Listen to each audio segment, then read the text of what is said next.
రోజు సోషల్ మీడియాలో తెలుగుదేశం పార్టీకే తలనొప్పి ఏంటయ్యా అంటే ఈ అధికారి వైసీపీ హయాంలో ఒక వెలుగు వెలిగాడు, లేదా ఈ అధికారి వైసీపీ వాళ్ళతో అంటకాగాడు, ఈ అధికారికి కీలక పదవి ఎట్లా ఇచ్చారు. ఇదేంటయ్యా అంటే ఇప్పటికీ వాళ్ళకి అర్థం కానటువంటిది.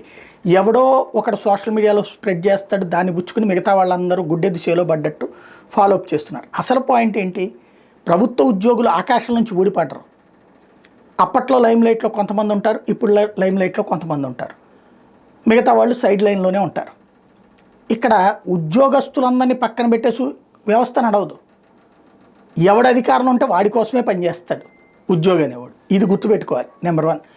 నెంబర్ 2 వచ్చేటప్పటికి ప్రభుత్వం పక్కన తన పని తను చేసుకుంటూ వెళ్తుంటే దాన్ని ప్రమోట్ చేయడం మానేసి సొంత పార్టీ మీద, ఇప్పుడు ఈనాడు జ్యోతినే నెగిటివ్ కథనాలు రాసుకొస్తున్నట్టుగా సొంత పార్టీ మీద సొంత కార్యకర్తలే ఇదిగో నువ్వు ఇందులో ఇట్ట చేయలేదు, వాడిని కొట్టలేదు, వీడిని తిట్టలేదు, వాడిని అట్ట చేయలేదు, వీడిని ఇట్ట చేయలేదు అంటున్నారు.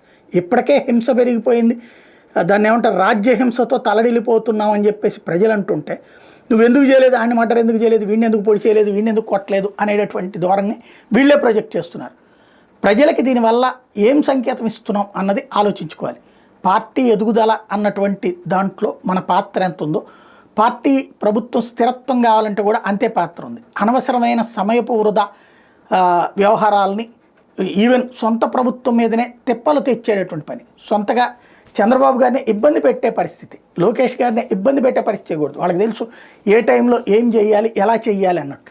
అడ్డదిడ్డంగా చేసేస్తే ప్రజాగ్రహం పెరిగిపోతుందని తెలుసు. రెండోది, రేపు పొద్దున పొరపాటున ప్రభుత్వం మారితే ఖచ్చితంగా మళ్ళీ ఇంత ప్రతీకారం జరిగితే అప్పుడు మళ్ళీ కార్యకర్తలను కాపాడుకోవడం కష్టం కాబట్టి జాగ్రత్తగా ఆచితూచి అడుగులు వేస్తున్నారు. అత్యంత ఉన్మాదంతో ప్రవర్తించిన వాళ్ళని వాళ్ళు వదిలిపెట్టట్లేదు.